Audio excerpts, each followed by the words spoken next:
Halo, perkenalkan nama saya Dia Sriwardani dengan NIM saya 053347885. Pada video ini saya akan menjelaskan implementasi algoritma pencarian DFS dan BFS dengan menggunakan bahasa pemrograman Java pada aplikasi NetBeans. Baik, untuk tujuan dari program ini adalah melakukan pencarian node target pada sebuah graf yang terdiri dari 10 node, yaitu A0, A1, A2, A3, sampai dengan A9.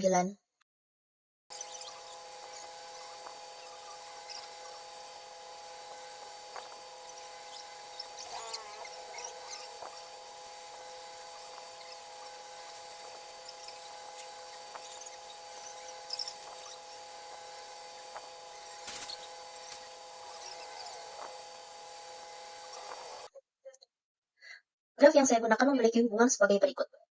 Node A0 terhubung dengan A1 dan A2. Node A1 terhubung dengan A3 dan A4. Node A2 terhubung dengan A5 dan A6. Node A3 terhubung dengan A7. Dan node A4 terhubung dengan A8. Node A5 terhubung dengan A9. Sedangkan node A6, A7, A8, dan A9 tidak memiliki hubungan lanjutan. Target pencarian pada program ini adalah node 9. Selanjutnya, saya akan menjelaskan program DFS atau Depth First Search. Pada program DFS, struktur graf disimpan menggunakan hashmap. Setiap node memiliki daftar node tetangga yang terhubung dengannya. Pada bagian konstruktor, saya memasukkan hubungan antar node menggunakan metode grabPut.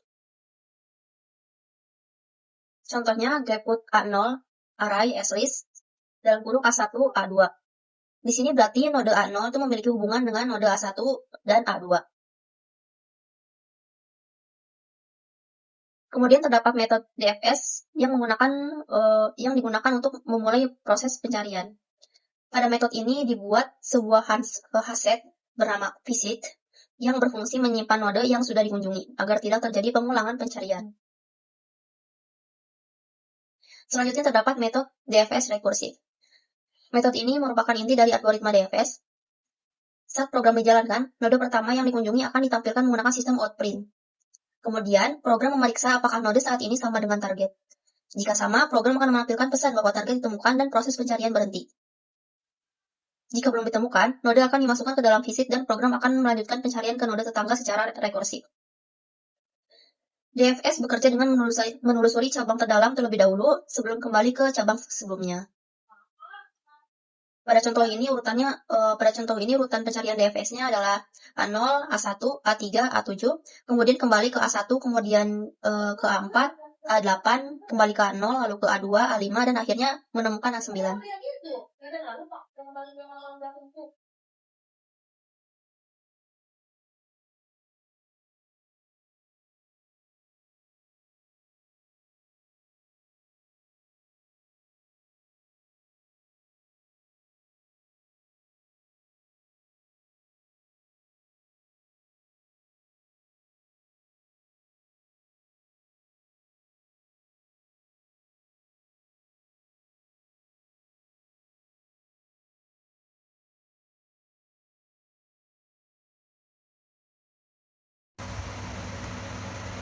Baik, selanjutnya saya akan menjelaskan mengenai program BFS atau Breadth First Search.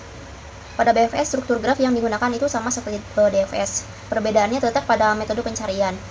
BFS ini menggunakan queue atau antrian dengan konsep FIFO, yaitu first in, first out. Pada metode BFS dibuat queue dan hasset visit.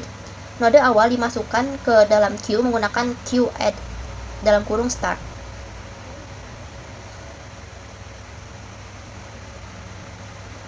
Kemudian program melakukan perulangan selama queue tidak kosong.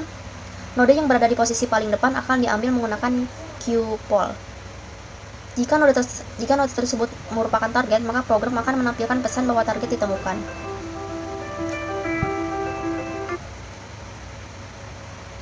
Jika belum ditemukan, semua node tetangga yang belum dikunjungi akan dimasukkan ke dalam queue. BFS melakukan pencarian berdasarkan level. Urutan pencarian BFS pada graf ini adalah A0, A1, A2, A3, A4, A5, A6, A7, A8, dan A9. Dan dari hasil tersebut dapat dilihat bahwa BFS menelusuri seluruh node pada level yang sama terlebih dahulu sebelum turun ke level berikutnya. Dan berdasarkan hasil pengujian, kedua algoritma berhasil menemukan target yaitu node A9. DFS memiliki kelebihan dalam penggunaan memori yang lebih kecil karena menelusuri satu cabang hingga dalam. Sedangkan BFS memiliki kelebihan dalam menemukan jalur terpendek pada graf yang tidak berbobot karena pencarian dilakukan per level. Di sini saya dapat simpulkan bahwa DFS menggunakan pendekatan kedalaman dengan rekursi atau stack, dan sedangkan BFS itu menggunakan pendekatan lebar dengan queue atau antrean. Demikian penjelasan mengenai implementasi algoritma DFS dan BFS menggunakan Java pada NetBeans. Terima kasih atas perhatian yang diberikan. Wassalamualaikum warahmatullahi wabarakatuh.